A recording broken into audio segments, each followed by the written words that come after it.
Good morning, and you're very welcome to this morning's webinar. My name is Mark Gibson, and I'm Program Manager of the Teagasc Connected Program. I trust you're all keeping well on this fine morning. This is the sixth in our series of Teagasc Connected Signpost webinars, which take place and take a closer look at the science, policy and advice around farm sustainability in Ireland. We do hope that you're enjoying our webinar series and that you find it useful during the current lockdown. The series is being delivered in association with the National Rural Network, Dairy Sustainability Ireland and Food Drink Ireland SkillNet. We do want this session to be as interactive as possible, so you'll see at the bottom of your screen a Q&A tab, and I encourage you to make the most of this function. Simply type in your question and hit submit, and we'll endeavour to put your questions to our speaker today. Also, just to note that today's session is being recorded and will be available to view afterwards on the Teagasc YouTube channel, along with all of our previous webinars. So in 2005, Ireland introduced the nitrates regulations into law. While the initial implementation was controversial, we are now into its 15th year of existence. As part of the regulations, regular reviews must be carried out on the effectiveness of the regulations. So today, I'm joined by Jack Nolan, Senior Inspector with the Department of Agriculture, Food and the Marine, who is going to give us some context to the review process and some insights into what lies ahead. Jack, you're very welcome.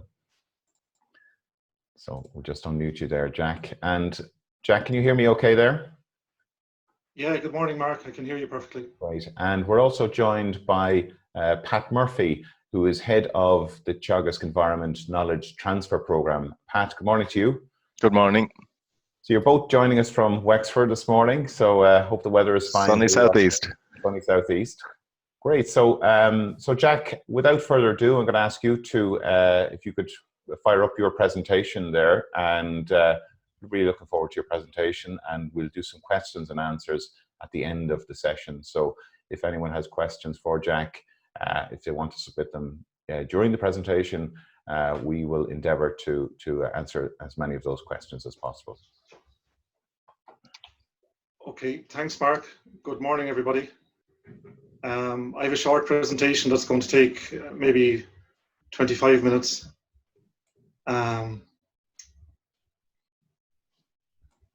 Is that okay, Mark? That looks good, yes. Okay, good morning. We'll start. So the first thing, what the derogation is, so the Nitrates Directive was brought in 1991. And the reason it was brought in is because agriculture had intensified across Europe, and there was increasing pressure on water quality. And it was felt that livestock intensification and increasing use of chemical fertilizer were having a serious impact on water, and it needed to be controlled better and used more efficiently. So Ireland signed up to the directive in 91, and as you said, we brought in the regulations in 2005. There's a general stocking rate limit in the regulation of 170 kilos per hectare of nitrogen from livestock. And if in Ireland we think of it as 2 dairy cows, so each dairy cow at the moment, and since the regulation came in, has an equivalent nitrogen excretion rate of 85 kilos. So that's the general limit. And then if you want to farm above that, and Ireland had to make a case to Europe, and it's made on an ongoing basis every 4 years, that because of our high net rainfall, our long growing season with our grass, and our high denitrification potential in the soils, that we can apply more nitrogen. And what we've seen over the last number of years, when it was applied for first in 2005, 2006, it was expected that it would be about 10,000. We've never had more than 7,000. This year we've had a fall of about 3% down to around 6,700, 6,800. But what we have seen are that a number of farmers are farming over 170 without a derogation, 11,500 in total. And this makes up a third of the bovine herd in Ireland. So we have an issue here that intensification is taking place, and that not all these farmers are partaking in the derogation. They're exporting slurry to become compliant with the 170 limit. So just what's happened over the last number of years, not just in Ireland, but across the world, is that the number of extreme weather events have been increasing year on year. In 2018, we had the drought. A couple of years ago, we had a fodder crisis. Like in the last 7 years, I'd say we've had 3 fodder crises. So there's irrefutable evidence there that climate weather is changing, and it's having a significant impact on agriculture. Agriculture has to adapt. Agriculture has to make changes. So what I'm going to do during this presentation is talk about the impact that we're having and then possible suggestions about how we're going to go about dealing with it. And it's seen, this is a slide from the EU Commission from the Joint Research Centre, who say that by 2030 we'll have intensified further. And we see that, I'll put up a map in a few minutes, that'll show that the southwest of the country have intensified. Like since 2015 and the abolition of milk quota, there has been a significant increase in dairy numbers, but it's not taken place equally across the country. About a third of the increase has taken place in Tip and Cork alone. There are more dairy cows at the minute in Cork than there are in the 6 counties in Northern Ireland. And this has to have an impact on the environment. If you keep pouring in fertiliser, which is what slurry or dung or farmyard manure is, and using chemical fertiliser, there is a limit. Now, Teagasc research shows that we can apply up to 250 kilos per hectare of livestock manure plus the required chemical. But unfortunately, some farmers must not be complying with the regulations and with the limits. And it's important to not blanket blame all farmers or say agriculture is responsible for this. There's a small cohort within agriculture that need to improve dramatically. And that would have a significant effect on water quality in Ireland. But when we go back to negotiate the derogation next year, we've already started a review in Ireland. It's this kind of information that the Commission will be using. Look, you have expanded over the last number of years. It's predicted that you're going to expand further. What impact is that having on water quality? The policy guide in Ireland, or policy guides, are in 2015 and 2012, the UN established the Sustainable Development Goals, which is a blueprint for a better earth for everybody by 2030. And they were adopted by every member state of the UN in 2015.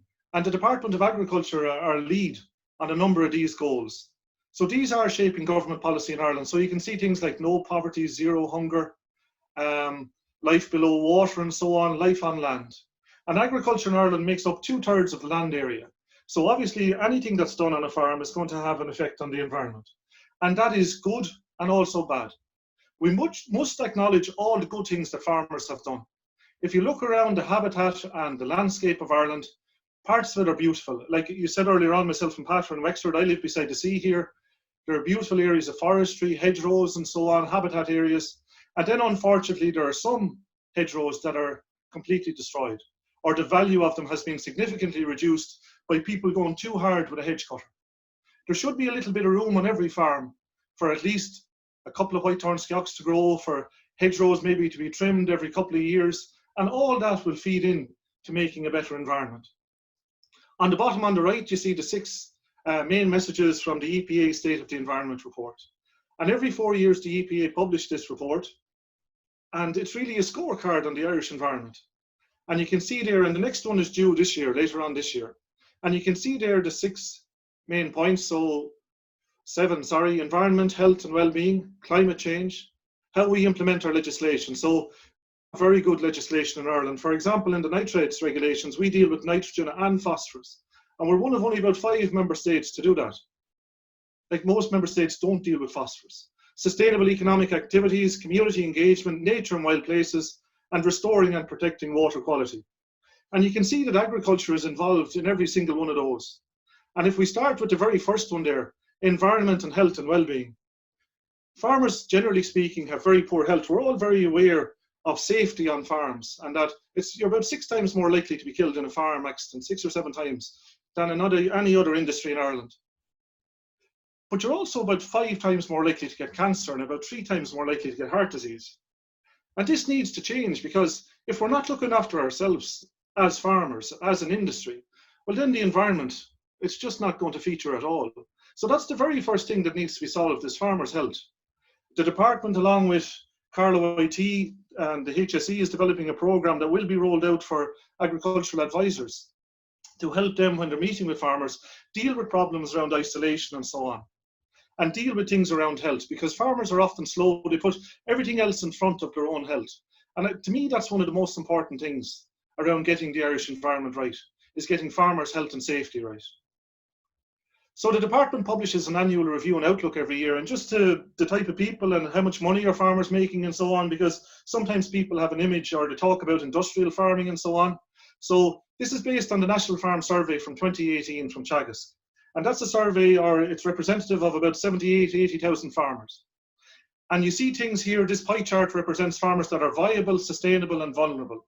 So to be viable, my understanding is that you make more than 18,000, the average wage, the average agricultural wage. You make more than that, plus a 5% return on non-capital investment. So about a third of farmers are doing that. To be sustainable then means that you have an off-farm income, or your partner has an off-farm income, and between that and the farm, you're making enough money to keep going. And then we have a third of the farms that are vulnerable. So a third of the farmers either don't have an off-farm income to go with their farm income, or it's not enough. But you can see there that 2/3 of agriculture or farmers in Ireland aren't making enough money from farming to be considered viable. So 1/3 is viable from agriculture alone. So when we're talking about making changes on farms in Ireland, and we have to take this into account as well.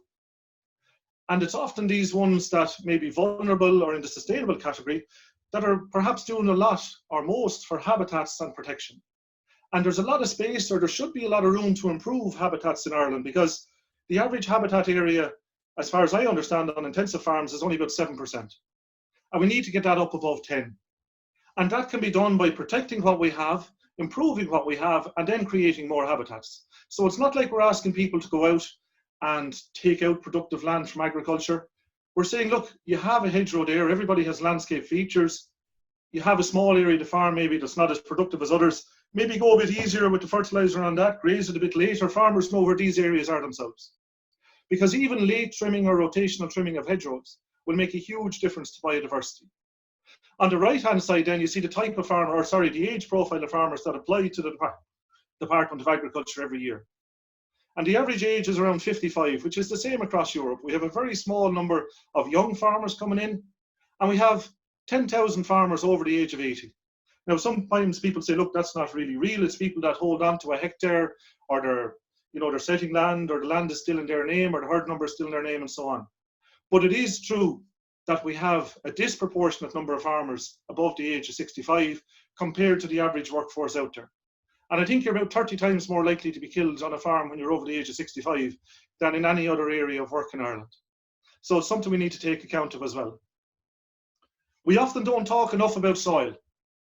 Like, we talk about everything, we talk about machinery, we talk about water quality, we talk about climate. But we're looking for soil to filter, we're looking for soil to store, we're looking for soil to grow. So for example, if you look at tillage, there are a good number of farmers in Ireland, tillage farmers, that are brilliant about soil, practicing minimum tillage, conservation agriculture, where they're looking after soil quality. Also farmers that are using conventional ploughing and so on, they're minding soil. But I don't think we're doing enough about it. There has been more research and more of a focus in Teagasc, Johnstown, Castle on it. But often when we think of soil, we just think of soil fertility. We need to think about the quality of the soil. Have we a living soil? Are we treating it right? About a third of the biodiversity on Earth is in our soil, underneath our feet. And it's something we very rarely talk about. Just something I could have mentioned earlier, but I didn't. If you looked at those hands and took them as representative of the average Irish farmer, only about 12% of the head of households are female. And that's a problem for agriculture as well, because it's been shown across industry that a lack of female involvement stifles innovation and progress. So that needs to change as well. The Department of Agriculture has programs like ACORN that encourage female entrepreneurship, but it is something that the industry needs to take hold of. When you look at the boards of ICOS, the cooperative societies, less than 2% are female. Going back to soil fertility again, it was the case a couple of years ago that only about 14% of soils were at optimum fertility for pH, phosphorus and potassium. Now, if you're an extensive farmer, that's fine. You're not looking to produce a lot of grass or a good deal of grass. You only have a light stocking rate. But we know that we have about a third of the farmers, 11,500 farmers, with about over 20% of the land, that have a third of the livestock in the country. And in Ireland, what we're trying to do is grow grass as efficiently and for as long a period as possible. And yet, based on the most recent Teagasc soil sample results, we know that only about 20% of the soil is at optimum fertility. So that means that those people are compensating either by using extra nitrogen, which is then lost, or they're feeding meal, which is costing money and which is bad for the environment and which is damaging to our grass-fed image for beef and dairy. So we need to get the pH of the soil right. We need to be applying more lime. We need to get the phosphorus and potassium right. And then when we've done that, or at the same time, we should be looking at the trace elements. Like, often you see a difference between the tillage sample and a grassland sample, and I'm not sure why. If you're applying fertilizer on grassland, you should be looking at sulfur and other trace elements as well to get everything working as well as possible. animal health has a huge impact on carbon emissions. So if you look something on the right-hand column there and look at lameness, you increase CO2 equivalent emissions by almost 10% by having lameness. And lameness is something that should be solved. There should be a program, not just for lameness, but for all disease in animals. It should be something that it's within our grasp. It makes a difference economically to the farmer, and it'll make a big difference to the environment. And something that people are talking about more and more, not just in Ireland or across Europe, but worldwide, is animal welfare.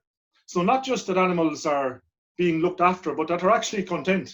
So that animals aren't walking miles every day to get to grass and so on, because probably if you have a very large herd, you're using a quad or something else to drive them. And research has shown that there's higher levels of lameness, and that the dairy animals walking don't have time to pick out where they're going to walk. So animal welfare, not just animal health, but animal welfare also needs to improve. As regards biodiversity in Ireland, agriculture, as I said, makes up 2/3 of the land area. And the major impact then is from land use, habitat loss, pollutants from land, so like nitrogen, phosphorus coming off, and sediment. And what you see on the right-hand side there it's a plan that was produced by the National Biodiversity Centre in Water, National Biodiversity Data Centre. But what's really interesting here is not just talking about farmers, it's talking about everybody making a difference. And that's the same thing with our environment. Everybody needs to change their attitude. So if you go for a walk today in the countryside, you'll see somebody is after throwing litter.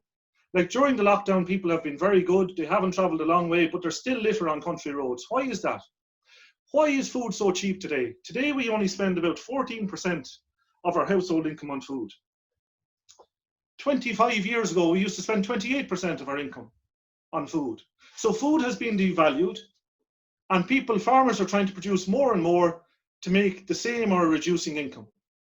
And this thing here, this All Ireland Pollinator Plan is it's an excellent example of people coming together to make a difference. And you can make a difference. But the consumer needs to be willing to pay. So new policy that I'll get to later on is going to ask farmers to do more for the environment. But prices of meat or prices of milk in the shop aren't going up. And if you go into a shop today, or anybody listening goes into a shop today, would they pay extra for a product that's produced where there's more habitat? Industry needs to row in to support farmers more. We met farmers and policymakers from Holland, and they told us Friesland Campina will pay a dairy farmer an extra cent or so per litre of milk if there's more biodiversity area on their farm. Rabobank will give you a cheaper loan at lower interest rate in Holland if you have more biodiversity on your farm.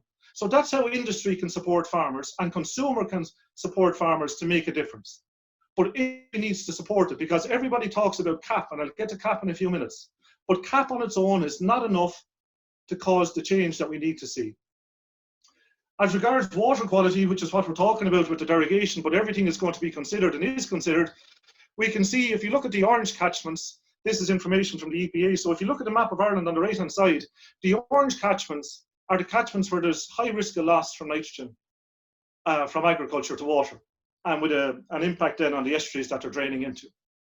And these losses are increasing. If you look at the bar charts on the left-hand side, the blue catchments, you can see that from 2015, they're actually decreasing on those catchments where there isn't a risk from agriculture. Now, 2018, we had a drought, so obviously there's going to be a spike there, because there wasn't dilution in the streams and in the rivers, but the trend is what's worrying. So from 2015, you can see an increasing trend of losses from agriculture, or those with at risk of nitrogen losses from agriculture to water. And at the same time, we know since 2015, we've increased the number of dairy cows, and a third of that increase has occurred down in Cork and Tipperary. And of the top 10 counties where there have been increases, most of them are covered by that orange area. It's not something to chastise farmers with, it's just something we need to accept. The average nitrogen use efficiency on farms, I think, is in the mid-20s, so around 24 or 25%. And I know you're going to have David Wall and Tim Hyde and Mark Plunkett next week talking about how best to use fertilizer, the best type of fertilizer to use, and probably where and when you should be using it. But we can increase nitrogen and phosphorus use efficiency, and we need to do it quickly, because if you think about it, for every 100 kilos of nitrogen, or every 4 bags of can, say, if we take 100 units of nitrogen, 4 bags of can, and apply it to land, we're going to lose about 75 of those on average to the environment. And that needs to change. And there are simple ways and simple methods that farmers can do, things that they can do to change it. The most obvious one is only applying fertilizer when there's going to be growth. That's really important. Every year when we have the closed period, which is when you can't spread slurry, we hear about how stupid calendar farming is. But the Teagasc Agricultural Catchments Programme has shown that there's twice as much loss of nutrients during the closed period as any other time of year. And yet 15 years later, we're still hearing this every year about the closed period. It seems to be we have a problem with slurry storage. We don't have enough. So then the way to get around that is say, right, this closed period during the winter is stupid. I should be let dump my slurry because that's what you're doing. You're not getting value from it that you get in springtime. I'll dump it in the winter and hope I'm not caught. But not being caught is not enough, because what you're doing if you do that is ruining it for everybody else. It's the tragedy of the commons. So what you're doing is giving farmers a bad name. Those people are farmers that are spreading during the closed period, or spreading when it's raining, or they spread in July and a big storm comes and the slurry is lost because they, I don't know why, or they don't get it out till October. They're ruining it for everybody else because they're having a disproportionate impact on the environment. By spreading slurry at that time of year, you're doing major harm. So the action program that came in originally in 2005, like we have nitrogen and phosphorus legal limits, buffer zones, you must soil sample if you're a derogation farmer, and a green cover if you remove, so if you spray off with Roundup or a non-selective herbicide after the harvest, you have to get a green cover back in place. One issue that's going to be a major focus in the next review, which we've started now, is this idea of manure storage. So since 2015, we've seen a change in the structure of farms. So we have the large farmers, 11,500, with a stocking rate above 170. There are nearly 2,000 farmers stocked above 250. About a half or 2/3 of the milk in Ireland, I think, is produced on derogation farms. Is it right to treat these farmers the same as a farmer with 85 or 100 kilo stocking rate? So a fella or woman at 2 or 3 livestock units per hectare, should they be treated the same as 1 livestock unit per hectare? Blanket regulations have brought us so far, but in the future we'll have to have targeted measures. So the idea that there'll have to be more storage on farms will have to be explored, because we've had about 3 times in the last 6 years or 7 years calls for an extended closed period, or to be allowed to spread in the closed period. This idea of 2 cows making up the 170 kilos. The latest Teagasc model shows that that cow is actually excreting 89 kilos per hectare. Or sorry, each cow is excreting 89 kilos, not 85 kilos, 89 kilos. So if I was getting a loan today to expand, the bank will stress check me on the basis of a higher interest rate. If you're a farmer, a dairy farmer out there, for 2021, you should be looking at your system and saying, can I cope with reduced fertilizer use, reduced nitrogen, and can I cope if the dairy cow changes to 89 kilos? Because that's what's coming very shortly. It is going to change from 85 to 89. The amount of nitrogen and the amount of fertilizer used on farms will have to reduce. So what are you doing this year to get ready for next year? Because it is going to change. And it'll save you money. Reducing fertilizer will save you money. But are you putting out lime this year? The amount of lime being spread is only about half of what was being spread in the 80s. And sometimes people say we should subsidize the use of lime. Why should we subsidize a factor or something that's there that's going to produce more grass to make you more money and reduce your impact on the environment?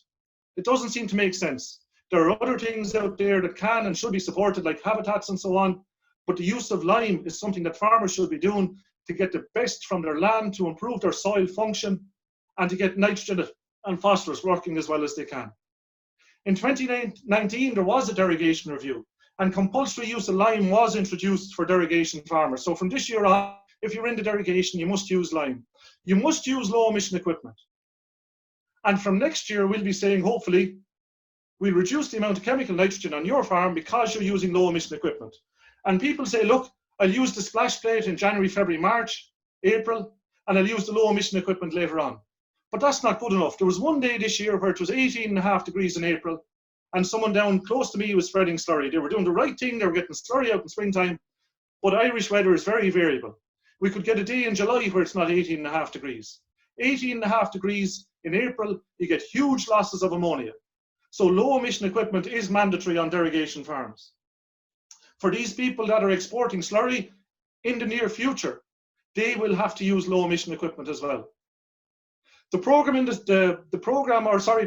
the center is the most important photo there, because what it involves, or what it's trying to represent, is training. So we're going to have more training for farmers.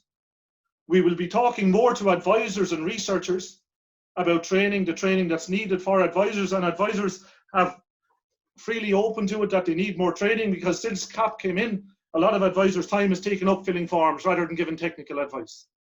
So we have to improve on that front, and we know there's a big focus in the next CAP on improving the knowledge base so that farmers are getting one message. One thing you see during the current crisis is that there's one clear message, and we don't have that at the moment in agriculture.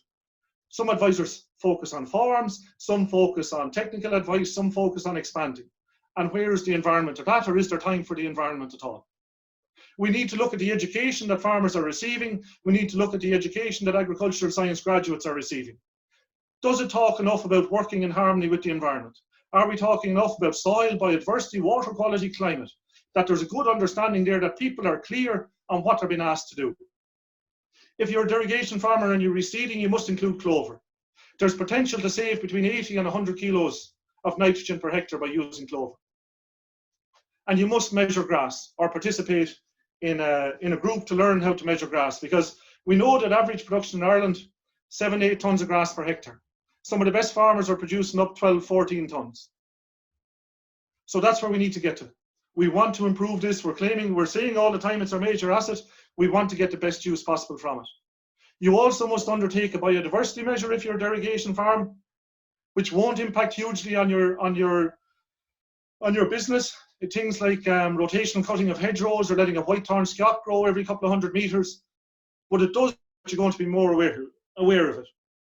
You have to get the crude protein down below 16% unless an advisor says you need it higher. And the reason for this, feed, or animal feed in Ireland, meal, concentrates, it's a small proportion of the diet, but it's something we can control quite readily. So we need to bring it down to where the animal needs it. And very often we have high protein levels in grass. Definitely grass breeding over time should be looking at lower crude protein, because it's the major feed. But what we can do at the minute is reduce it. So it's a waste for the animal anyway. If you're giving high levels of crude protein and the animal is excreting it, it's actually stressing it out to get rid of it. And it comes out in the urine at a rate of about 1,000 kilos per hectare. So it is something that we want people to look at, and want people to think about, and want people to comply with. So far what we're seeing in agriculture and the environment, animal numbers have increased. People will say they're only back to where they were 30 years ago, and that's right. They're still increasing slightly. But what we have seen is intensification in certain areas. Fertilizer sales and trends in 2018, they had been static almost for 20, 25 years. 2018, they went up 10%. Last year, they went down about 10%. And we'll see what happens this year. Hopefully, they'll stabilize. Greenhouse gas emissions from agriculture are up. Ammonia emissions from slurry spreading and use of fertilizer are up. 99.9%, I think, of ammonia emissions in Ireland are coming from agriculture. And we can reduce those by using protected urea, which we're going to be talking about next week, and by using low emission equipment.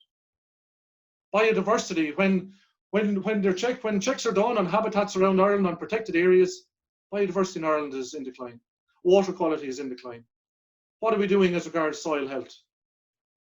And an item there that we don't often think about is social license. So if you're saying that I can't produce and meet these environmental restrictions, what are we meant to do about it? The state can't afford to subsidize people to bring them back compliant with environmental legislation. So who's going to pay for it? It's not all going to come from CAP, it's not going to come from state. Industry needs to be involved, consumer needs to be involved, farmers must support it and buy into it. We need everybody that's talking to farmers, whether they're from the bank or from the co-ops or agricultural advisors. We have some fantastic agricultural advisors, whether they're in Teagasc or private or working in the local co-op behind the desk. They perform a very important function.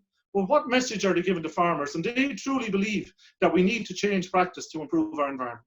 Because until we do that, and until we're all giving the one message and working together, it's going to be very hard to cause change. The other thing that's not going to, or is not, I believe, is not going to cause change is a vilification of agriculture. We need to acknowledge from both sides, even if there are sides anymore, we need to improve our environment. It's the overriding concern. Farmers have done a lot of good. Often you hear criticism of schemes in Ireland and so on, but where would we be without the schemes? So definitely there's a need to improve and a will to improve, but acknowledge the good that has been done, acknowledge the progress that has been made, and try and work together for a better future. And then hopefully we'll make progress. The policy proposals in the future are going to be shaped around the European Green Deal that everybody's heard of.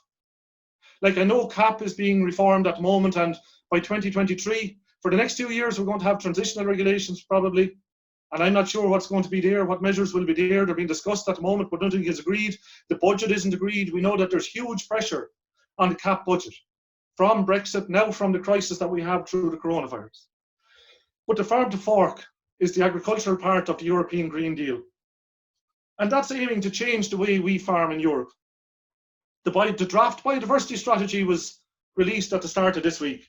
And that's talking about a 50% reduction in loss of nutrients from agriculture to the environment, a 20% reduction in nitrogen fertilizer, an increase of up to 10% of utilizable agricultural area being protected or habitats being created on it and improved upon it. These are major changes. So what are you doing as a farmer or as an advisor to think about this? Like, we can stick our heads in the sand and say, look, that's not going to work here. Or we can look at the ways that we can improve nitrogen use efficiency. Can we get more from less? Like, it's impossible to keep going back and squeezing, so money has to come in here from somewhere. The CAP is a reduced budget. How are farmers going to change? Because there has to be a change. There has to be a change. We cannot continue with unbridled expansion and think that we're not having a serious detrimental impact on the environment. We need to acknowledge and support those farmers that are protecting the environment.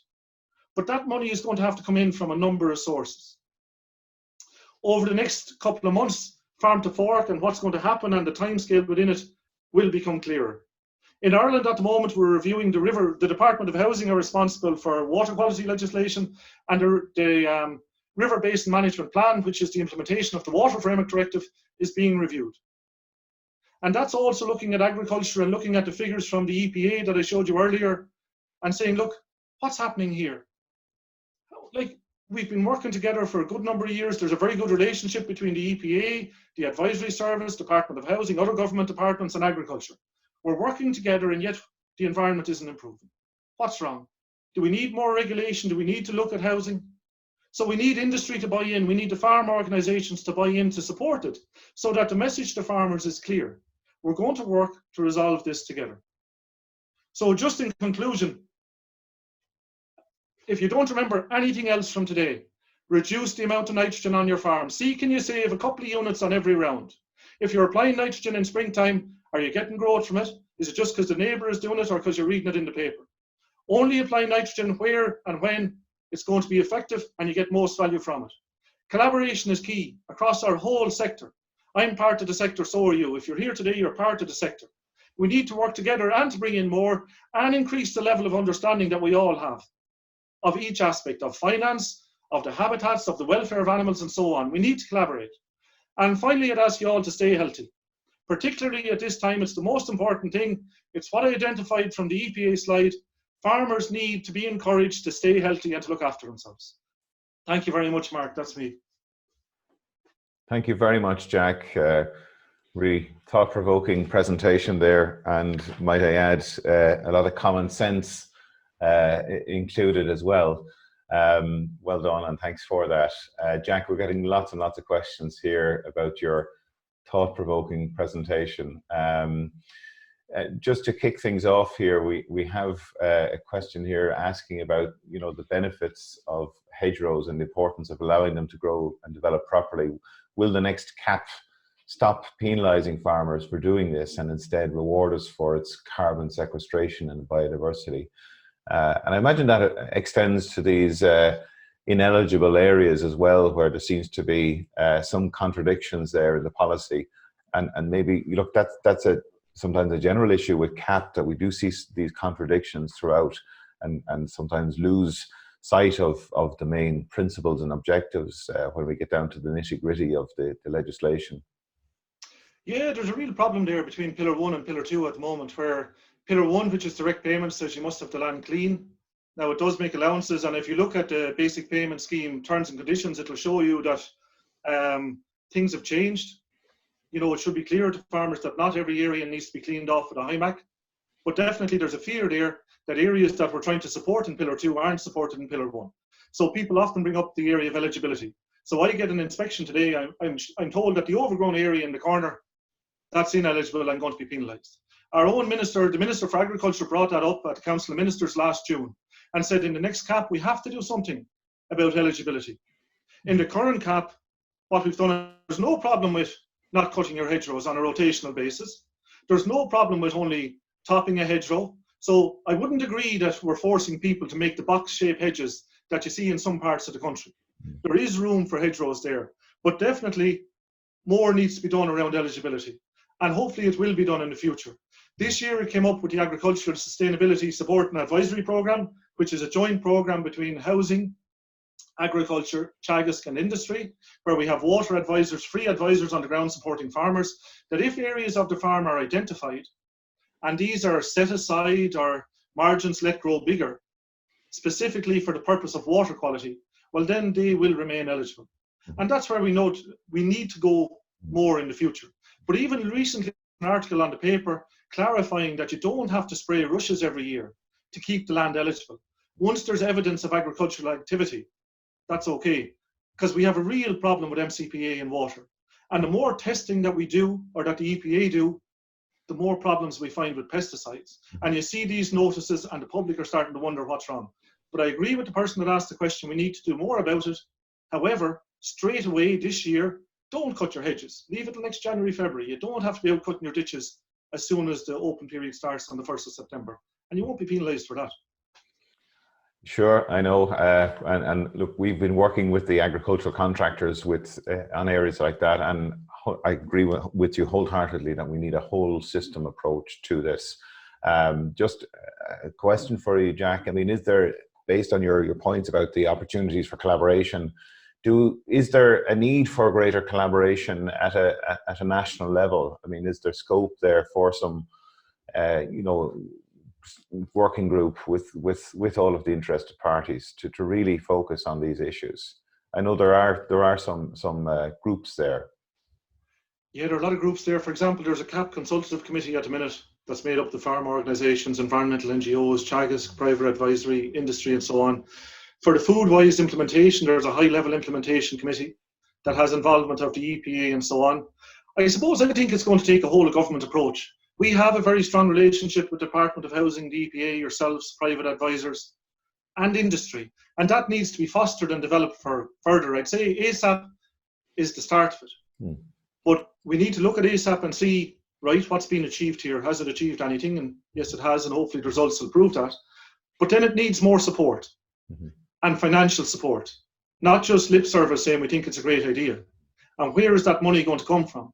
We also need the consumer to row in. If we walked up the road, sorry, you can't. If I walked up the road to the shop here, I'd pay more for water than I'd pay for milk. You know, what's happening there? Like, why is the price of milk so low? Price of beef to a farmer, I don't know, is it $3.40, $3.50 a kilo today? Does the average consumer know the price of beef? Do they know how much we're importing from a horticultural side? Why don't we have more potatoes grown in Ireland? Why are our vegetables flying halfway around the world? Why do we have food all year round, out of season? Like, we export an awful lot, so I'm all for free trade. But we don't seem to know what grows at what time of year anymore. And then we should put a value on it. Because I went into a health food shop in Wexford there, and I saw a litre of soya, and I don't know if they had milk or not under it. It's been clarified that you shouldn't call something milk unless it comes from an animal, as far as I understand. Yeah. But it was about 3 times the price of milk from a cow. And where is that coming from? Where is that coming from? You know, so there's a lot we need to think about and talk about and increase the level of understanding in all sectors of society. Okay, Jack, we're going to have to provide abbreviated answers because we have so many questions coming through here. So Pat, I'm going to hand over to you to fire a few questions there from our listeners to Jack. Okay, I'll give you a couple. There's, as I say, a lot of questions coming in. One, our latest EPA report showed deterioration in water quality. How will this affect our review of the Nitrates Action Plan in the next year? Nitrogen is going to have to reduce. Chemical fertilizer rates are going to have to reduce. So take action on your now to reduce nitrogen. The 85 kilos is going to go up to 89 kilos. We'll be reviewing the density of stocking rates. So when I was growing up, a zero grazer, you'd stop to look at it on the road. Now there seems to be more people using zero grazers, and it's not the zero grazer in particular, but it's the system. Have we a very high stocking rate on the grazing platform? That will be looked at. Slurry storage will have to be looked at. Okay. These are all the things. On a completely different tack, there's a few questions around, I suppose, both ends of how do you encourage participation of the younger population, and I suppose at the other side, mention of the fact that we had a farm retirement scheme in the past to encourage transition and succession. Is there any possibility of a return or something in that space to try and encourage that succession process? There's a real problem with getting young farmers in. And it's great when you see young farmers. I was up in UCD with the ASA, Agricultural Science Association, earlier on in the year, and it was brilliant to see the interest and just the enthusiasm of the graduates there, you know, and they were excellent, and that's fantastic. So the industry has a strong future.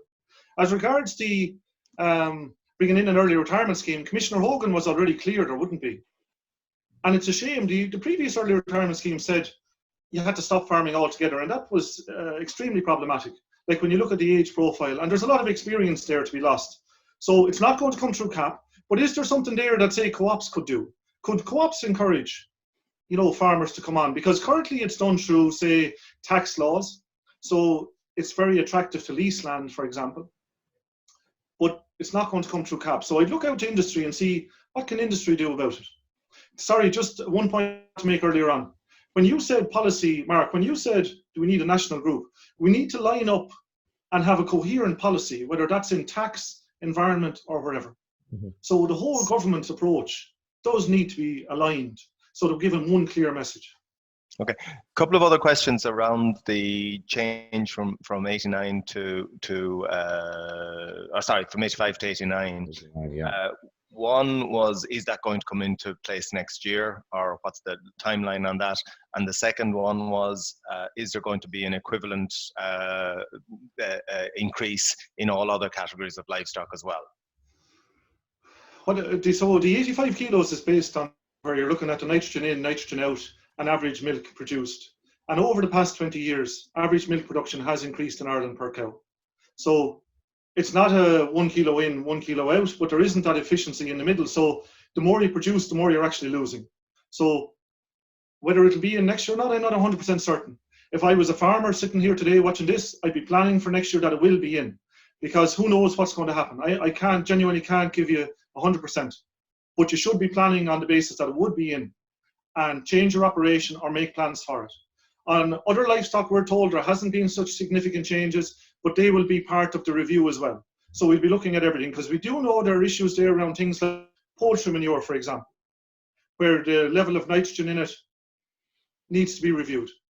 And it probably will be increased because there's more nitrogen in broiler manure than the regulation says. So all aspects of the regulation will be reviewed. All the technical tables in the regulation will be reviewed. So for example, rainfall. Rainfall has increased and will increase in the future according to all the models. So if you have an open yard or an open tank, after the next regulation, which is going to come in place in 2021, you will have to take account of more rainfall than previously. We'll be looking at the nitrogen rates across everything, and it'll all be based on research, Pat. So if the research is there saying there needs to be a change, well, then it'll be changed. But definitely the 85 to 89 is coming down the tracks. Jack, just for farmers who are considering doing building now, are they going to be subject to those regulations? If they've finished their projects next year or early or at the end of this year, will they be subject to those new regulations then, or should they be planning now for that scenario of potentially extended housing periods? I remember reading in the paper, Mark, and I'll answer your question in a minute. A man up in Westmeath used to write in a paper, and he was saying that they had a 6-month winter, nearly a 5 to 6 month winter, and the closed period up there isn't 6 months. So people think like closed period here in Wexford is 16 weeks, and I need 12 weeks storage.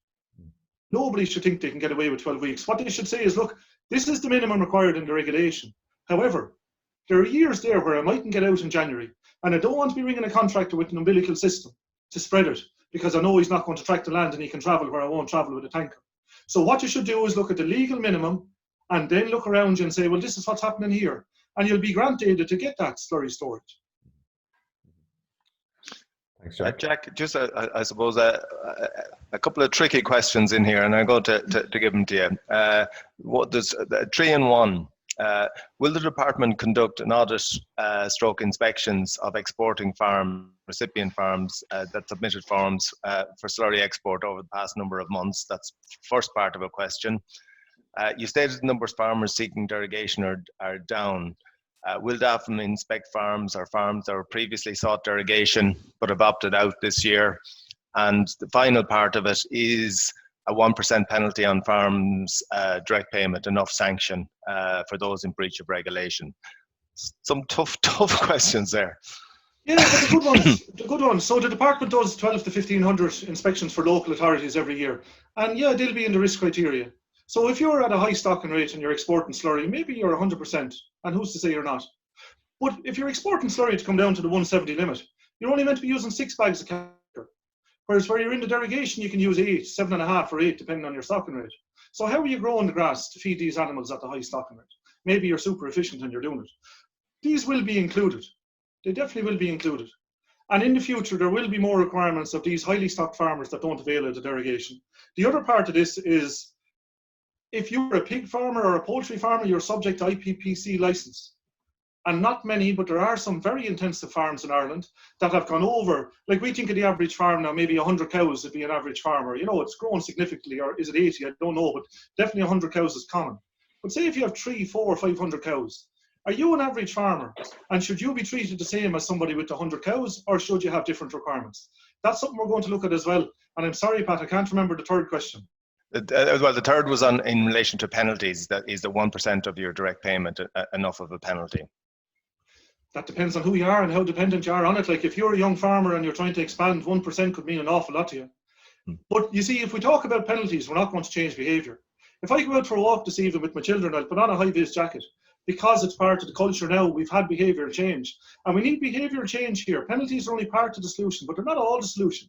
Because what we'll do, if we increase the penalties and keep hitting at farmers, sure, why not sell the entitlements and then have no risk of penalties at all? What we want in the department is that it becomes socially unacceptable to be polluting or damaging the environment intentionally.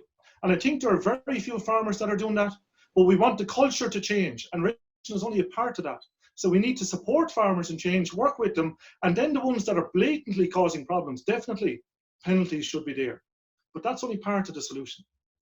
Jack, from the last number of webinars that we've had, we've heard largely about the greenhouse gas emissions, ammonia emissions. We'll be later hearing about biodiversity. There are so many challenges facing farmers, and I suppose the concern is that you have all of these different strands focusing on the pinhead of a farm, and farmers, you know, understandably are, you know, some are becoming overwhelmed with all of these various different asks of them.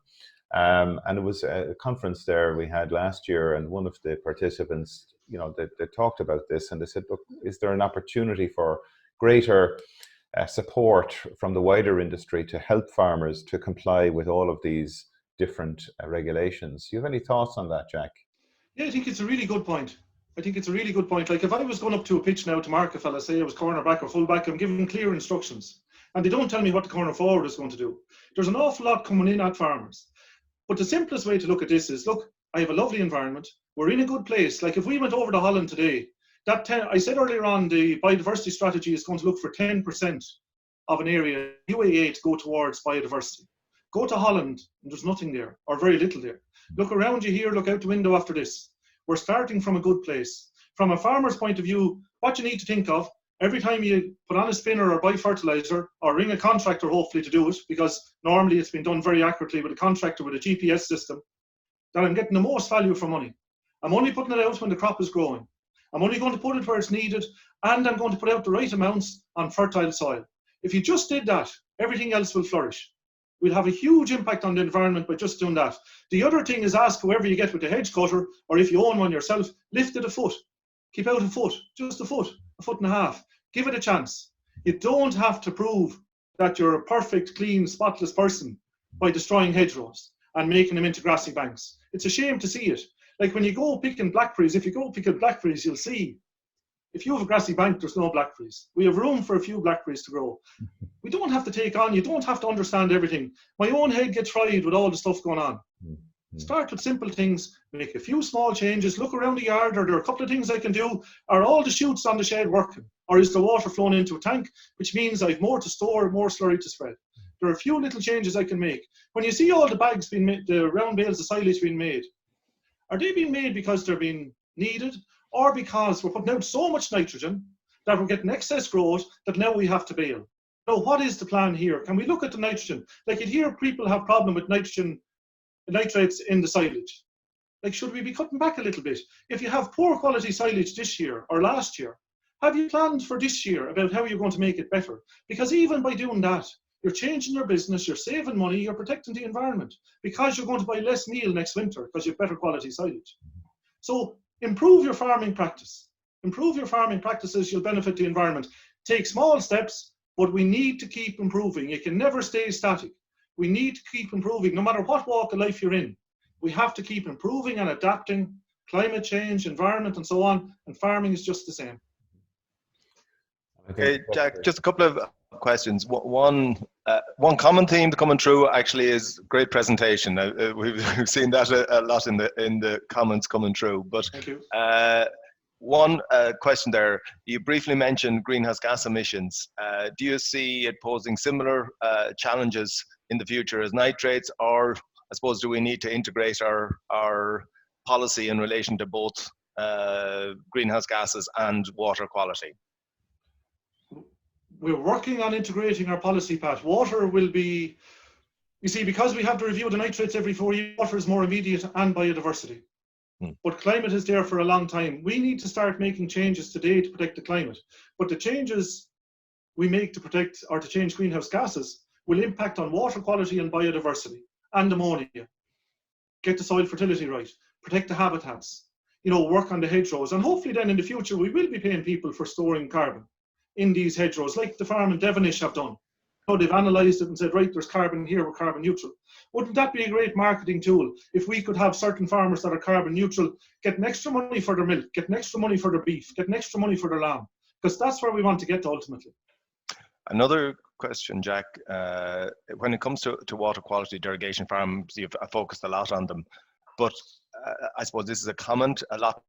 We need to do a lot in relation to a lot of the contribution of smaller, less efficient farmers, particularly in phosphorus sensitive areas. Yeah, definitely. We need to get soil fertility right. And sorry, when I was mentioning lamb and milk, there's also tillage out there. Tillage plays a really important role, that we have to think of as well around protecting the soil. We have some excellent farmers. What's the future for them here in Ireland?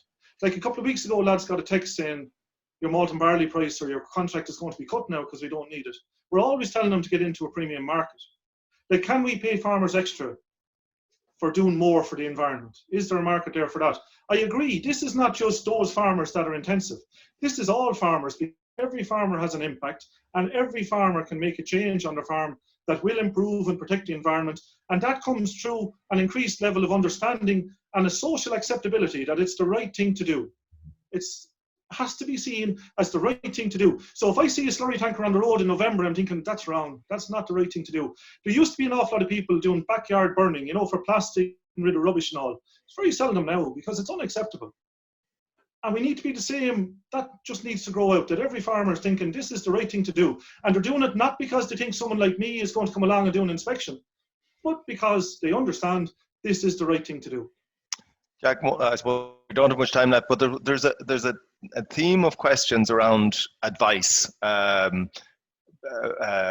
Questions about whether we need more one-on-one advice with farmers, questions about the training of farmers and who's going to do it. Is it just Teagasc, or is there scope and I suppose a place for other advisors dealing with farmers? You might just comment on that.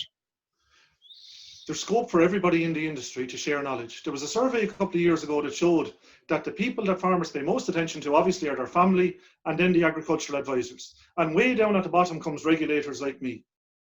So definitely there's a role for advisors, a huge role for advisors. The training is not going to fully from the department, because to be honest, I don't have the knowledge, or others probably, that we have brilliant experts, but we have to look outwards. We have to bring it in. We have to engage with people in the EPA, with people in NPWS, with experts in Trinity. Like, look at Trinity last week putting in, they're going to have a wildflower meadow on the front lawns of Trinity for the future, which is brilliant, isn't it? And a message that's going to send out.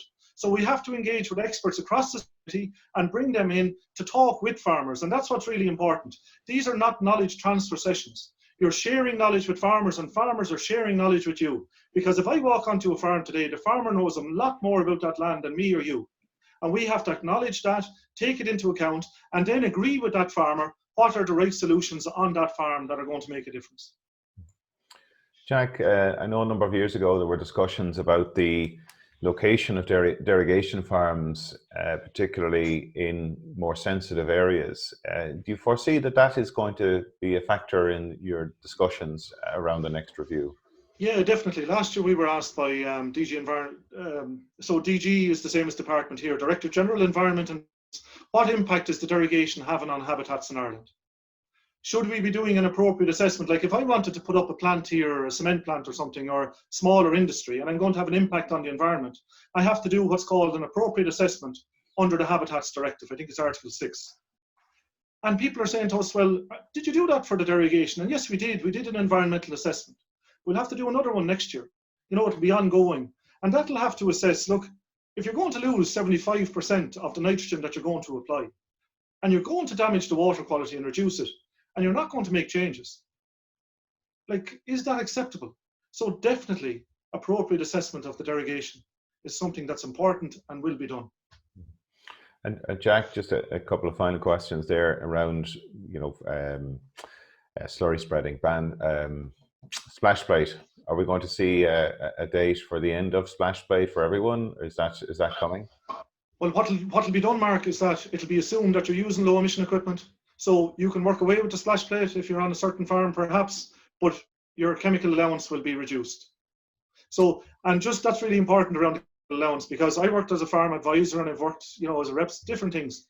And we all know, like, when I'm preparing the dockets to submit to the department, that we can submit the dockets that'll show that I'm compliant. Like I said, nitrogen and fertilizer use is the same for 25 years, but it's definitely not the same all over the country. So are there some farmers that are using more fertilizer than they're legally allowed to use? And if they are, well, then we need a fertilizer use in Ireland. That'll show who's compliant and who's not. Because at the minute, if all the farmers in Ireland were compliant with the fertilizer limits, we shouldn't be having the problems that we're having. Like, I think as the stocking rate has increased in certain parts of the country, it's obvious grass growth is needed there, more grass, more fertilizer is applied, and perhaps, or definitely not as efficiently as we need. So there is a whole area there around nitrogen that'll have to be corrected. Jack, there's a comment, and I'll name a person this time. It's Donald Sheehan has made a comment that there is a need for farms to be visited by ecologists to put a bit of balance on it. And maybe just make a comment on that. Donald and his group down in the Bride have just brought out a guide to, I'm not sure the exact title of it, to biodiversity on the farm. I think anybody who's here should actually go onto the Bride website, pull it down, because it's a superb, absolutely superb document, and congratulations to them on that. But I think it also points a little bit to the policy of the EIP program and some really strong output coming from that. And hopefully that kind of inventiveness can continue in the CAP in the future. Yeah, I too would like to congratulate Donald on what's been done in the Bride. I think it's excellent, and acknowledge the colleagues in the department in Johnstown that run the EIPs. They're very good programs, they're bottom up, so farmers are involved. I think there's a lot of good things happening there that we can all learn from. We had an audit from the European Court of Auditors last July, and a colleague in Johnstown Castle brought them around the country, and they said the same point to us. Like, they didn't say we need more ecologists, they said we need more understanding of ecology. So whether the degree needs to change, or people need to do, advisors need to do specific training in ecology, I agree 100% with what Donald is saying. We need to broaden our skill set, and by we, I mean the industry, so that we understand biodiversity better. So that we don't just talk about bags of fertilizer and whether I should use protected urea or urea, We talk about the impact on the environment, the impact on biodiversity. Every farmer likes to see birds, bees. I was up the road the other day. One thing that's no minute is that you can hear wildlife much more. You can hear the insects, you can hear the birds. And I think people appreciate that. So whether we need more ecologists or not, but we definitely need a greater understanding of it. And what I would like to see, and there is part of the ag degree in one of the colleges that does cover ecology a bit more, the ag degree and the green cert and all training going to advisors, farmers, people in banks, include biodiversity. I 100% support that. Okay, Jack, thank you very much for that. We're going to have to leave it at that. We'd love to talk for much longer, and maybe we'll get you back again for a future discussion. Could I say one thing? Of course. I forgot to say, Wexford, when Pat said it, it's a lovely place. I should have said we're the reigning Leinster hurling champions, and that'll continue probably next year. Up Wexford. Very good. A proud Wexford man, another proud Wexford man. Well done to you on that, Jack. And I suppose to summarise, I mean, nitrogen, we need to look at our advice around that, the opportunities for collaboration, and of course, farmer health as well being paramount. And if we can't get that right, how can we focus on the others? It's like the Maslow's hierarchy of needs almost we need to go through. My thanks to Pat Murphy and to Yvonne Marr and Andy Boland, who are doing Trojan work in the background in terms of organising these events. And I'm only and Pat we're two of a larger team, and we must give credit to the team and also our partners who are involved in the delivery of these events. You can see the recording of today's webinar, and also the presentation will be available on the Teagasc website. We do hope to have that available later on today. And also we would ask if you could take the time to fill out our survey, looking for your feedback and ideas on future webinars. So with that, Mark, could I just make a very quick point? Based on some of the feedback that we've got, there was a lot of questions. We originally started this series looking fairly much specifically at greenhouse gas and gaseous emissions. There was a lot of feedback, a lot of positive feedback, but a lot of feedback asking us to broaden out our horizons a little bit into the cover the other issues. So in fact, what we have done is we have done that, and we initially intended to just go through till June, early July. We're broadening out with inclusion of water quality and some biodiversity issues in the schedule, and pushing the length of the series right out to be ongoing if you want. So we will be bringing out next month's schedule, and there will be quite a bit of water quality issues dealt with in that. So thanks for the feedback. It's been really encouraging, and people seem to like what they're being exposed to or getting a chance to hear. Thanks again. Okay, thanks, Pat. And sure, with that, we will wish you all a good weekend and look forward to you joining us next week. We'll be joined by Mark Plunkett, Tim Hyde, and Dr. David Wall from Teagasc, who will be speaking about nitrogen use efficiency, largely looking at the low emissions slurry and making best use of slurry. So thank you very much again.